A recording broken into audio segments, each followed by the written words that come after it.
Hi there, I'm Toby Lapinski for the New England edition of the Fisherman magazine with this week's web fishing report. Field editors John Hanasek and Charlie Soares both said it best when they sent this week's report to me as they stated, "Wow, what a difference a week makes." From striped bass to flounder to squid fishing, it opened wide up across this region this past week. I even broke the ice on my 2014 open water season with a handful of small bass landed in the middle of the week on the saltwater side in Connecticut. These weren't exactly huge fish, but nonetheless, it was nice to get out there and get what felt to be some fresh fish moving into the area. Got some reports of flounder across the region. Again, the squid fishing was just wide open in Massachusetts and Rhode Island. We'll get more to that in a minute. We'll start off with Connecticut, where fluke season opens up this coming Saturday, May 17th. And word is that it should be pretty good as the commercial boats are starting to get some fish off of Montauk. The guys in Rhode Island have been doing a bit better this past week, so there's high hopes across the area for some good catches to come in next week's report. Let's see, may sound like a bit of a broken record player, but Connecticut and Housatonic rivers are continuing to get better and better with each passing day. Everybody that I speak to on both of these rivers is getting some much larger fish, and even a few fish pushing the mid to upper 20-pound range, with the big fish of the week that I got word of being 36 pounds landed in the upper Connecticut River. It's a nice fish for the beginning of May.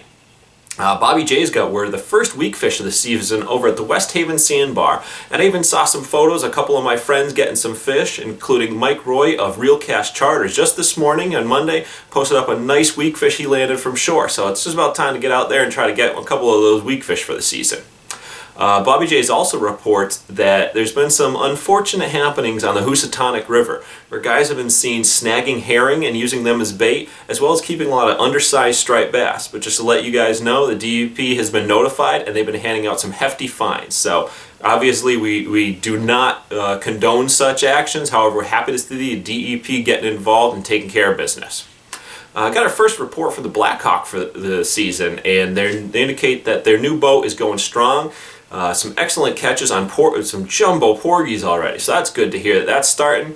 And they expect it to only get better in the coming days. And again, Blackhawk has a new boat, so go to the website and check it out.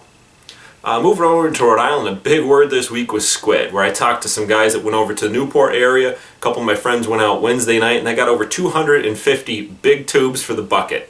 They're using some of these obviously as a fresh meal. The rest of them are getting stripped up and ready for fluke fishing in the coming days. Bass are being caught in the breachways, and Robin at Quaney Bait and Tackle checked in for her first report of the season. Let us know that while Quaney's got some fish, really all the breachways have been producing. And she also got word of the first supposed worm hatch of the year in Quaney Pond, so that's good news. Always a sign of the spring fishing.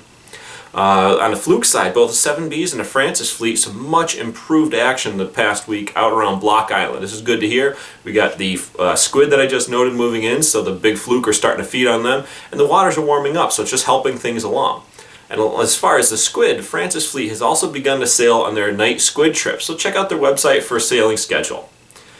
Galilee Bait and Tackle as well as East Providence Bait both passed along word of some much better black fishing this past week in and around the mouth of Narragansett Bay. All I can say is finally things are starting to happen on the blackfish side of things. Let's see, up in Massachusetts, Westport Marine Specialties, moving along, continuing with the blackfish reports, indicate they're finally getting some decent tog in the river. There's also some good schoolies being taken in there as well, so you got a chance to get a nice mixed bag of blackfish and striped bass to start off your trips. Squid are still being landed off the Hyannis and Falmouth areas, as well as out on the Vineyard, and this is really, again, a dominating theme this week.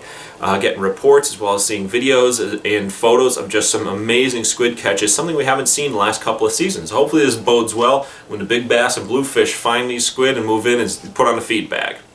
Blackbeard's up on the Upper Cape report some very good catches of winter flounder this past week, including multiple limit catches, so that's a good word. Again, warming waters, things are really starting to kick into gear.